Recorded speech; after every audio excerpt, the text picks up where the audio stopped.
Victor Harlan was one of the richest men in New Titan City. The city glowed with silver towers and bright neon lights. Cars flew in the sky like silent birds. Robots cleaned the streets, and drones delivered coffee before you could blink. But Victor Harlan didn't smile. Not anymore. His son Leo, once full of life, had been stuck in a hospital bed for 3 years. A teleportation accident had damaged his nervous system. Since that day, Leo hadn't moved his legs. Doctors from across the galaxy had tried everything. They used machines, AI, even gene repair bots. Nothing worked. Victor had spent billions. He owned tech labs, hired the best minds, even spoke to black market healers. But still, nothing. That evening, Victor stepped out of his sleek black hover car, parked outside a private hospital tower. His coat swayed in the wind, and his face looked tired. He lit a cigar with a snap of his silver ring. It was quiet. The street was clean and empty, or so he thought.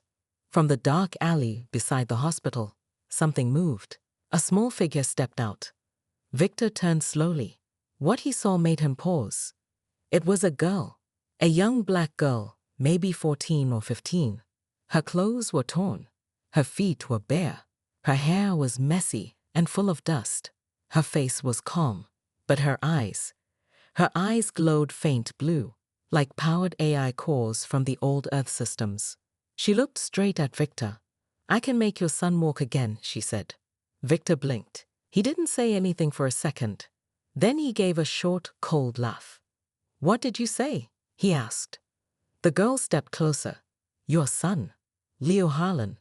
I know about his injury. I can fix it." Victor looked around. Was this some kind of joke? A scam? He pointed at her with the glowing tip of his cigar. "Do you even know who I am? Do you know how many scientists I've paid?" "I know," she said quietly. "They all failed. But I won't." Victor scoffed. "You're a homeless kid. You have no lab, no tools." Then he stopped. The girl reached into her old coat and pulled out a small silver cube. It was smooth, glowing faintly. Not like any tech Victor had ever seen. It had no ports, no buttons, just perfect design. It floated slightly above her palm. Victor stepped forward, eyes narrowing. "What is that?" The girl looked down at the cube. "Something I built. Something that can fix broken nerves. It's not from this world." Victor's heart beat faster. He was a man who had seen tech worth trillions. He had touched rare alien crystals and held AI minds in his hand. But this felt different. "Where did you get that?" he asked. "I didn't get it," the girl said. "I made it." Victor stared at her. "What's your name?" She didn't answer. She just stared at him with those glowing eyes. "Look," Victor said, taking a step back. "This is insane. You're just a girl from the street. You're not even registered. This whole thing." Then the cube pulsed. Just once. A bright white flash. Suddenly, the street lamps flickered. His hovercar powered down. Even the hospital's windows went dark for 3 seconds. Then everything turned back on. Victor's cigar dropped from his hand. Only one kind of device could do that. Old Earth tech. Lost tech. Tech that disappeared during the collapse 80 years ago. No one had found working samples since. No one could even copy it. You did that?" Victor whispered. The girl put the cube back in her coat. "If you want your son to walk, meet me tomorrow. Sunset, under the sky bridge." Victor stepped forward quickly, but she had already turned. She moved into the alley and vanished like a shadow. No sound, no footprints. Victor stood frozen. Who was that girl? Was it a trick? Some illusion? Or had he just spoken to the one person who could do what no one else could? That night, he didn't sleep. Instead, he stared at the hospital monitor showing Leo's still legs, and in his mind, he kept seeing one thing. A barefoot girl, with glowing blue eyes, and a device that shouldn't exist. The next day, Victor Harlan woke up before sunrise. He didn't call his assistants.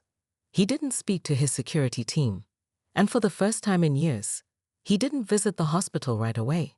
He was going to the sky bridge. It was an old, half-broken walkway between 2 towers. Nobody used it anymore. Below, flying cars zoomed past. Above, giant holograms flashed ads for luxury vacations and robot pets. Victor waited there alone, standing near the edge. Wind tugged at his coat. The city buzzed beneath him, but his mind was quiet. His eyes kept searching. Would she even come? Was it just a dream? Then, as the sun touched the edge of the horizon, he saw her. The same barefoot girl, walking slowly toward him along the bridge. She wore the same torn coat. Her eyes still glowed faint blue. And in her hand, she held the cube. Victor couldn't look away. "You came," he said. She nodded. "You want to help your son?" He hesitated, then nodded. The girl held out the device. "Then you must understand. This is not a machine. It is part code, part energy.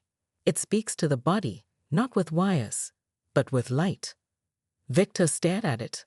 "That's not human tech." She said nothing. "Where are you from?" he asked. "I don't know," she answered. "I woke up one day in the junkyard outside Sector 9. I was 6. This was in my hands." Victor frowned. "You built it?" "No," she whispered. "I remembered it, like a dream, piece by piece." Victor stepped closer. "And you've used it before?" "Yes, once," she said. "On a broken dog. Its legs worked again. But this will be the first human." Victor looked unsure. "If this harms my son—" "It won't," she said calmly. "But there's a cost." "What kind of cost?" She looked up at him. "This machine takes energy, real, living energy. From me. It may hurt me, or worse." Victor was stunned. "Why would you do that? You don't even know us." She looked at him with soft eyes. "Because I know what it feels like to be forgotten." Victor didn't know what to say. He stared at this strange, glowing-eyed girl, a mystery from nowhere, and slowly reached for the cube. But she pulled it back. "Not here," she said. "Too many signals. Too many eyes." Victor frowned. "Then where?" She looked up toward the black mountain edge beyond the city walls. "The old temple. It has silence. And stone. And truth." Victor hesitated. "That place is abandoned." "It's perfect," she replied. He nodded. "All right, I'll bring Leo. Tomorrow night." The girl smiled faintly, the first time Victor saw any emotion on her face. "Good," she said. And just like before, she turned and vanished into the city mist. Victor stood on the bridge, his heart pounding. This wasn't just tech. This wasn't just hope. This was something bigger. He turned and looked up at the hospital tower in the distance. And for the first time in 3 years, he felt fear. Not for what might happen, but for what might be true. The next night, the sky above the city was dark and full of clouds. Victor Harlan sat in the back of a black hover car. Beside him, his son Leo rested quietly. Machines hummed softly around the boy, keeping his body alive. He looked peaceful, but his legs hadn't moved in years. Victor looked out the window as they left the bright city lights behind. Ahead stood the Black Mountain, cold, silent, and hidden in its shadow, the ruins of an old earth temple, built before the city even existed. He hadn't been here in decades. As the car stopped near the entrance, Victor stepped out. He turned to his driver. "Stay in the car. Say nothing. If I call, you come in. Not before." The driver nodded. Victor gently carried Leo out of the car himself. The boy was light, too light, like his body had forgotten how to grow. They entered the temple. Inside, the air was still and cold. Broken stone pillars stood like ghosts. Moonlight spilled through cracks in the ceiling. And there, by the old altar, stood the girl. She looked the same, barefoot, silent, glowing eyes watching them like stars in the dark. Victor approached slowly, holding Leo in his arms. "Is this the right place?" he asked. She nodded. "Yes, the walls are clean. No data waves, no interference." She knelt on the ground and pulled the strange cube from her coat. Victor laid Leo gently on the stone floor. The girl placed the cube over the boy's chest. It floated, glowing softly, and unfolded like petals. Victor gasped. Inside the cube, tiny lights danced in patterns he couldn't understand. Symbols shifted in the air, codes, languages, energy. "What is this?" he whispered. "A key," she said softly. "To forgotten knowledge. I didn't make it. I remembered it." She placed her hand over Leo's heart. The cube responded. Light spilled out, wrapping around the boy like silver threads. Victor felt the air change, like time slowed down. Then the girl cried out. Her body shook, her eyes glowed brighter. The cube pulled something from her, energy, life force. Victor stepped forward. "Stop, you're hurting yourself." She didn't respond. Her hands stayed steady. And then, Leo moved. His fingers twitched. His chest rose. And his legs that had been dead for years, shifted. Victor dropped to his knees. "Leo, Leo." The boy blinked. He looked at his father, and then down at his own body. I can feel my legs," he whispered. Victor grabbed his son in his arms, holding him tightly, tears falling down his face. But when he turned back to the girl, he froze. She had collapsed. The cube had gone dark. Victor rushed to her side. Hey, are you okay?" Her skin was pale, her lips were blue, but her eyes opened slowly. "I said there was a cost," she whispered. Victor held her hand. "Why did you do this?" She smiled weakly. "Because the world forgot people like me. But I didn't forget them." She closed her eyes again. Victor looked at her face, young, thin, brave, and something changed inside him. She wasn't just a beggar. She was a miracle, and he owed her everything. As he stood with his son, watching the girl breathe quietly beside the cold stone, he realized this wasn't the end of a story. It was just the beginning. Victor Harlan didn't sleep that night. After returning home, he put Leo in his medical pod to rest. The boy's legs had moved again. Blood flowed. Nerves reconnected.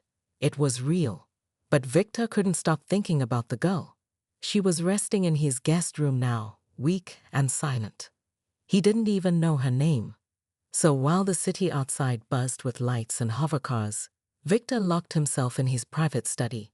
He tapped on a secure screen built into his desk and entered a passcode known only to him. The Harlan Archives.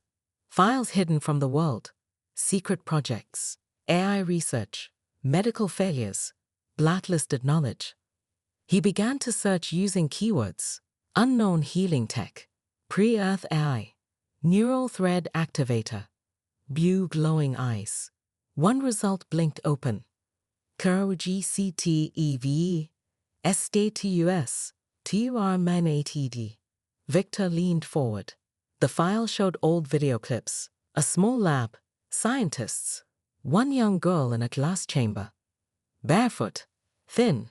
Skin the color of moonlight. Eyes glowing faint blue. His heart skipped. It was her. 15 years ago, before Leo's accident, Victor's company had funded a secret AI-human hybrid program, a living mind built from ancient alien code found under Mars ice. The result? A girl named Eve, part human, part something else, built to heal, learn, evolve. But the project was shut down after a test accident. Reports claimed Eve self-destructed. Victor stared at the screen in shock. She didn't die, he whispered. She escaped. She had been alive all these years, homeless, hiding, surviving on scraps, while he had gone on living in luxury. Suddenly, he heard a soft knock. He turned. Leo stood in the doorway, walking. He wasn't using support. His legs were shaking, but they were moving. "Dad," Leo said. "The girl, is she okay?" Victor walked over and held his son. "She will be, I promise." Then Leo asked, "Who is she?" Victor looked at the screen again. "She's more than we ever knew," he said quietly. "And I think the world tried to erase her." He looked out the window at the sleeping city. But not anymore. The next morning, the skies over the Chrome City turned dark, not from clouds, but from corporate drones. Victor Harlan woke up to loud buzzing sounds outside his home. Security systems blinked red. Alarms blared. Leo rushed in. "Dad, something's wrong." Victor grabbed his tablet. A red alert flashed across the screen.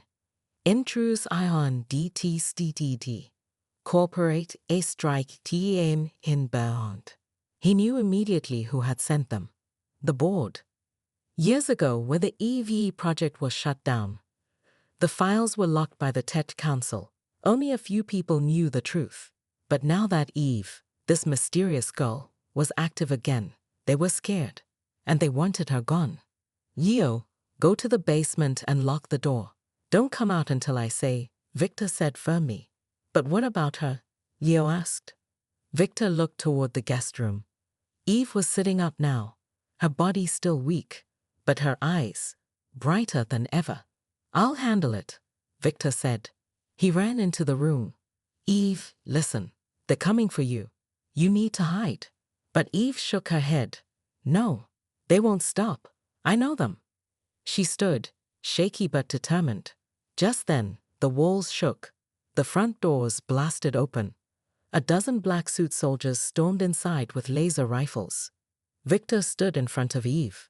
One soldier barked, "Step aside, Mr. Hahn. That creature is unauthorized tech. She's not human." Victor didn't move. She's more human than any of you. The soldier raised his weapon. Before he could fire, Eve lifted her hand, and everything froze. The soldiers stopped moving. The lights flickered blue. Eve stepped forward, her eyes glowing brighter than before. "Your weapons run on code," she said quietly. "And I am code." She blinked once, and all their rifles dropped to the floor. Victor stared, stunned. You disabled them." Eve nodded. "I don't want to hurt anyone, but I will protect myself now." Victor walked toward her. "You don't have to run anymore."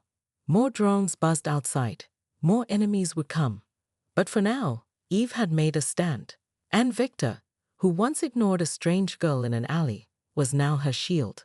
Outside, the city kept moving, unaware that something powerful was awakening beneath its shiny surface. And Eve was done hiding. The sun was setting over the chrome towers of the city. Red light reflected off the glass domes and flying cars. Inside Victor's home, things were quiet again. The intruders were gone, shut down by Eve's power. But time was short. Victor sat beside her. "They'll come back, stronger, with machines even you might not control." Eve nodded slowly. "Yes, that's why I have to go." Leo, standing behind them, frowned. "Go where?" Eve looked at him, her glowing eyes soft. "To the core, beneath the city. There's a signal. I was meant to reach it. If I send the code there, I can free others like me. And maybe rewrite what they tried to destroy." Victor understood. "You're more than a machine." "I'm a bridge," she said quietly, "between broken people and broken systems." Then she turned to Leo. "But before I go, I'll keep my promise."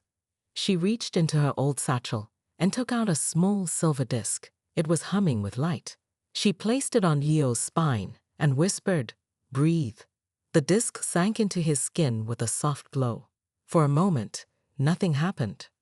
Then, Leo gasped. He blinked, moved one toe, then another. Then, he stood. Victor covered his mouth. "Leo, you're standing." Tears ran down the boy's face. "I feel everything. My legs, the floor. Dad, I'm walking." He took one step, then another, then ran into his father's arms. Victor held him tightly. His son, who doctors said would never move again, was walking. Eve watched silently, smiling. A single tear rolled down her cheek. Victor turned. "You did it. You saved him." She shook her head. "He saved me." Outside, sirens began to rise again. Eve stood and looked toward the glowing city in the distance. "They'll come for me now." Victor moved to stop her. "Wait, we can protect you. We'll fight." But Eve was already walking toward the door. "I was never meant to stay," she said. As she stepped outside, her body shimmered, slowly turning into light. Leo ran after her, calling her name. But by the time he reached the doorway, she was gone. Only dust, only silence. But from deep within the city, a signal pulsed, soft and strong. A new code had been written. And somewhere, in hidden labs and sleeping machines, others like Eve began to wake up. The world would never be the same again. But for Leo, walking hand in hand with his father, one thing was clear. A girl no one believed in had changed everything.